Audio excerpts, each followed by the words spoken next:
So what is this, you may ask? The Troubleshooters.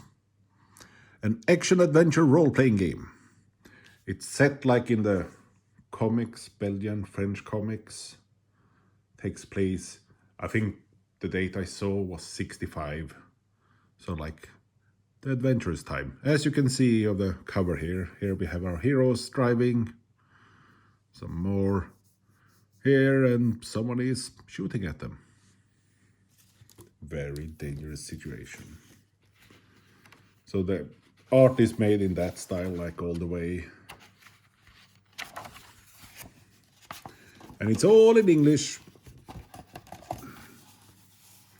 It has a nice table of contents. 232 pages or so. It always has the introduction. Yeah, that's nothing strange. And the head of the Graf von Sadrik, number 2 of the octopus. Follow my plans for world domination. So that's the bad guys, octopus. And here's the heroes in the examples, but of course you will make your own. This doesn't look like a comic book, no. Oh, I mean, it looks like a book. It looks like a role-playing book. Anyway, so this is all the standard stuff, like what is this, what is that, and maybe one day you won't really need it, like an example how to play a role-playing game. Because I like how to, yeah, I don't know, whatever. It's an adventure role-playing game, and I'm kind of looking forward to running it, because, I mean, it looks fun, doesn't it? So it uses percentile, like a example here. And I think for damage and stuff, it uses exploding D6s and things like that. So here is about character creation. Session here, it explains all the stats and skills and all that stuff.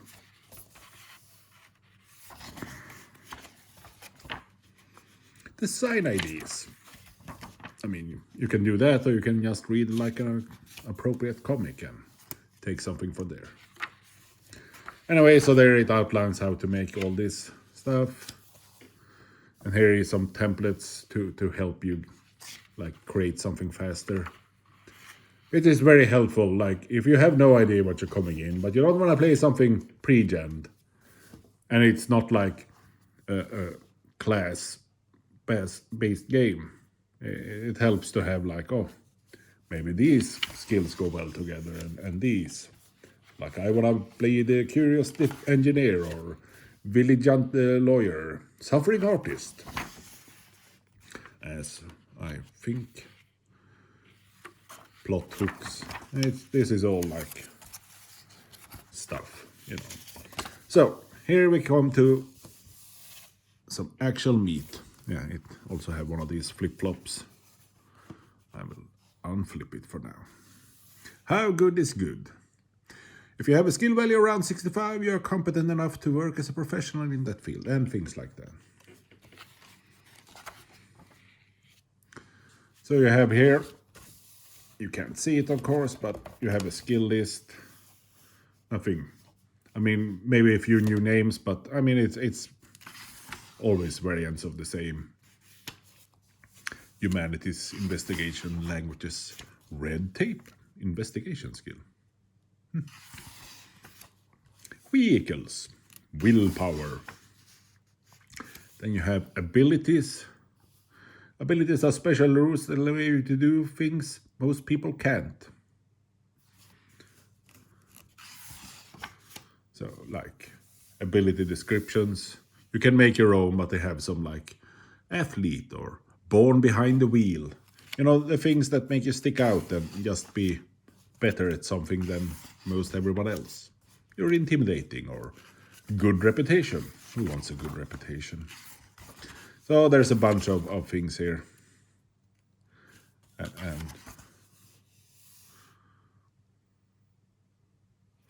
then you have like complications. So like drawbacks or whatever. Sleepy, overconfident, phobia.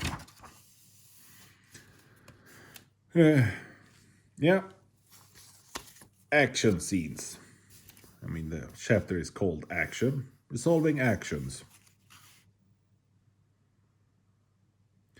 And like many games these days, you're only supposed to use dice when success or failure is not assured one way or another. So I want to use your skills to show off, but yeah, for whatever, don't roll dice. And then you do standard tasks, checks. And then if you do like a standard thing, you roll, say you have 65, you're supposed to roll 65 or under then. Then there's modifiers, of course.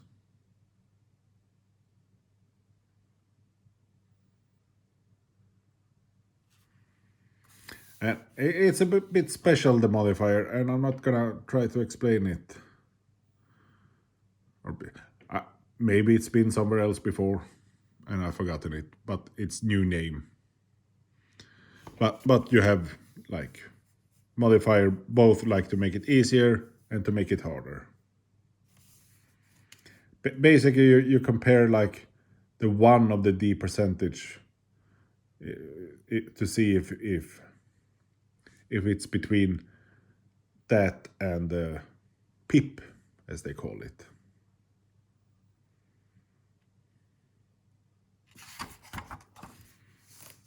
You have a post check.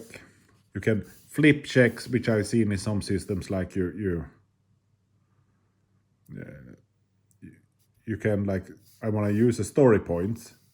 Say you rolled here, an example, you rolled a 73.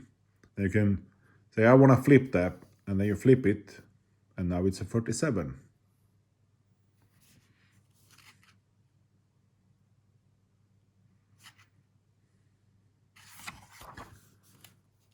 There's kind of a lot of rules. That's why I've been holding off for a while, or but there's a fair bit. I don't think they're that complicated, but it takes time to read it all and memorize it and then run it.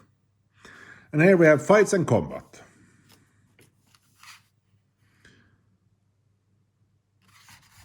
Nothing strange, except you're not like a level 20 fighter. And initiative is a roll as always. And you get like one move, one free, one main action. And you can, here's the flip flop. Let's flip it. So it has examples here of free actions and main actions. And then like basic attacks, aim shot and things like that. Nothing like, if you have played anything else than a D20 level system, you know what's going on. Maybe even if you only played 5e, you probably know what's going on. Except the dice will confuse you, because you're easily confused. And here they have examples of both combat, dying, healing. Also like different conditions you can have. Mortal peril, out cold, prone, terrified. Other ways to get hurt, fire falling, things like that. I remember there was some game in the 80s that it didn't have rules for falling, but it had an adventure where you fell and were supposed to take damage. But here you can fall and die, so yay. Yes, from the Eiffel Tower. Story points. You can have up to 12 story points, and you can do like special things with the story. You can get it like through for the task checks if you roll something special, or getting captured, getting knocked out cold, things like that. Then you use it and hopefully do something cool. Here's equipment. We're not gonna linger on that. I mean, there's the stuff, some weapons, flashlights, pocket pistols. It's old school like that. It's not like, oh, yeah, you have it. It's like, no, I have an advanced jetpack. I mean, who would not laugh like that if they had an advanced jetpack? I have a net shooter. And here, like, after the adventure, nothing strange, once again. They get, like, how to improve, how to get experience ticks, reward checks, things like that. And here they have the whole world of troubleshooters. And I'm gonna say, whenever I run something in here, it will sure be something pre-written. So, and I have looked over it, and it's fine. But I also read all these comics, so it doesn't feel like I need to spend that much time on it, because I you know, if you have done that, you're gonna understand what all this is about.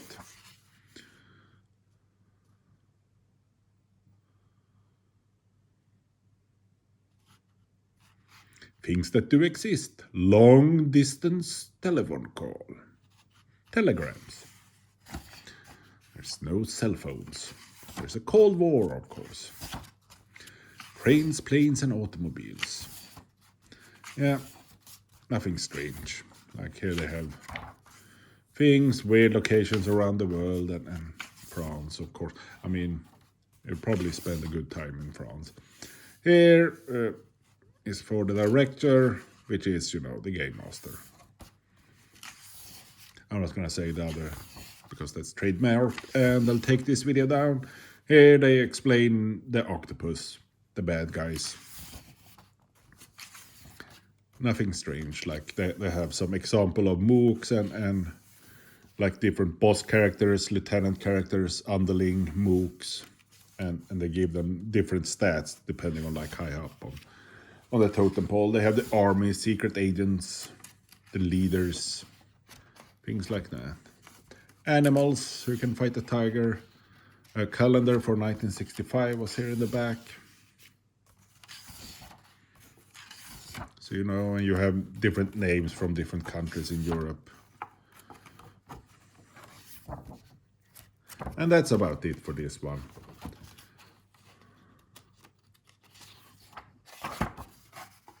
And you have, hopefully, a good index. It seems to be very thick, at least. So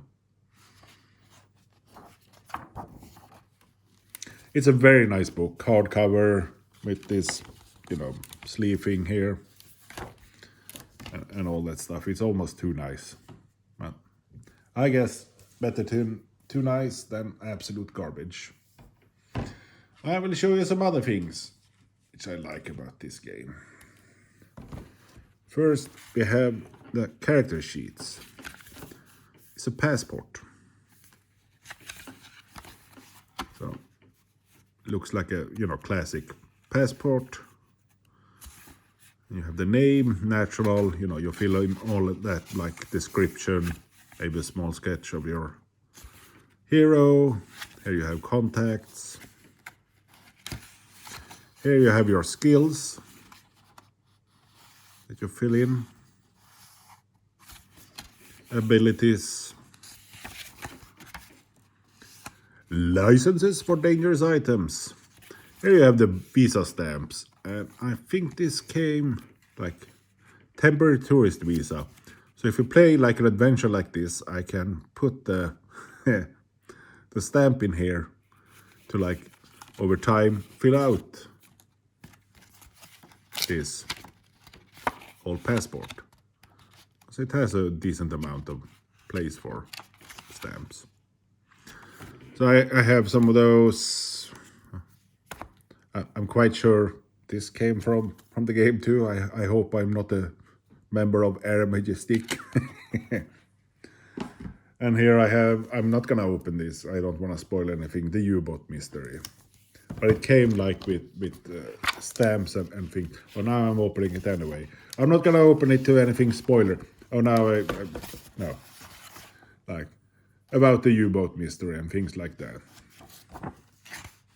And then you have a place you will be traveling to. So I already spoiled some because you have the visa stamp is, from that place you will be traveling to. And this is also like a sleeved hardcover thing.